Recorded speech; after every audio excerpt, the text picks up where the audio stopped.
I ain't gonna lie, this story is pretty silly. But I do want to cover it because what it does is it shows us a lot of the issues with how media and what people deem as more authority figures can speak a feeling into existence. And there's a generation of people who are emotionally distraught because of it. It's insane. And I know for us and people that are generally on our side of thinking are going to look at this story and be like, what the fuck are you talking about? Yes, I know it's silly, but I need you guys to bear with me on this. Let's read. 70% of Americans experience what is known as climate change anxiety and depression. This is what a survey from Yale says. Now, obviously, there's no way they could tell. You more than likely nobody that's in the chat or nobody that's watching this video or listening to this audio podcast was part of the damn thing. So they use metrics and polling in order to try to determine if this represents the percentage at large. So take that percentage for a fucking grain of salt. Just know that there are people that are now, as this article states, very or somewhat worried about global warming as more and more of them show signs of anxiety and depression.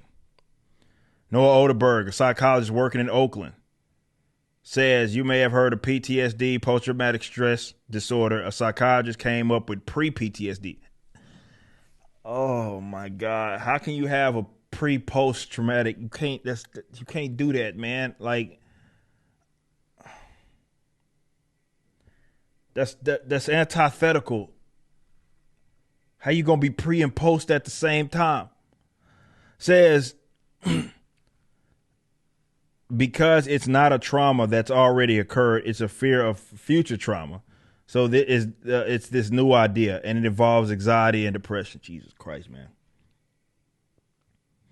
Seeing more and more people bring up the subject of global warming in therapy, citing feeling of sadness and despair. Oderberg said 50% said that they were planning to have fewer children. One of the reasons stated is the fear around climate change.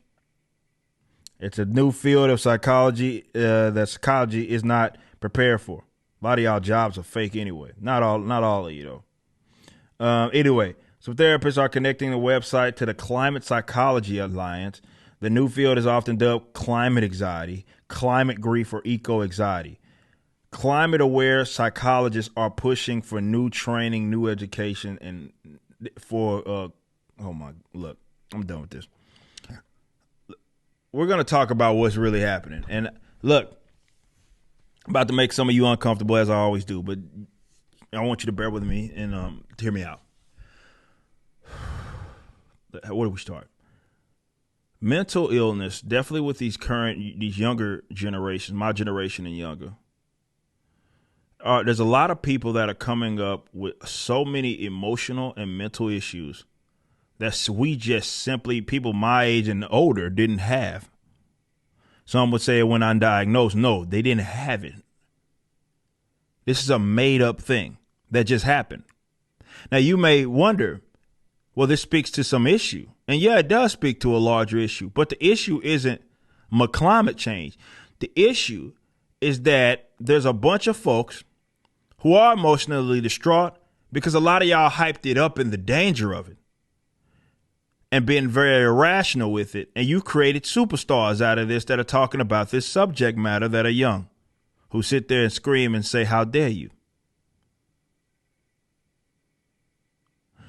But the thing is that it shows how media figures, pundits, experts, can really get people scared into doing whatever they want to the point to where you can go from a generation to generation. And there's a problem that simply wasn't there that's now there. And look, these guys are making up shit at this point. Post-traumatic stress. Post-traumatic stress. That's what they called it. And now it's a field that was made up on the spot of people that are having anxiety because you freaked them out. Now, yeah, that speaks to two different issues. Why people are so emotionally distraught like that, from that of which many of which they can't control. in the first place, but also why are there so many people that are going around hyping shit up to the point to where these people feel this way, man? That's on them, but that's what they do very well. And this is how they convince, if you will, people to act as little minions and soldiers on their behalf for whatever social or political preference it is. Fear. It works. And if they can scare you into thinking that there's some big doomsday event that, I mean, look, you guys that have been around for like longer than me, you know that, hell, they've been talking about climate issues forever. And hell, we probably 40 years ago was supposed to be underwater at some point. And it didn't happen. But you get what it is that I'm saying. The point is that there's a bunch of people in positions of value to other folks that are perpetuating this issue by dramatizing it. Really is what it is. This ain't about whether you believe in climate change or not. Fuck that. This is about dramatizing events. And these people now that already have all these mental problems, have you guys looked at these young folk? I mean, I know because they tend to get mad at something it is that I say on Twitter. And I look at their bios and they all basically list all of their mental problems. And I'm sitting there having to Google shit, trying to figure out what half of these acronyms and shit mean. And it's some fucking mental health diagnosis that fucking started 30 fucking weeks ago, minutes ago, maybe. Like, these guys, they have problems. They have mental fucking problems, right? And they're bragging about it. I don't know if they think it gives them some sort of social clout, but in some cases, I guess what they're speaking to right now, it actually has some sort of bearing on their well-being, which is fucking sad. And speaks to, again, a much larger issue. But the larger issue that we're talking about ain't climate change in itself. What the fuck is wrong with people, man? What is wrong with you? You just watched a clip from my podcast, For Canon's Sake.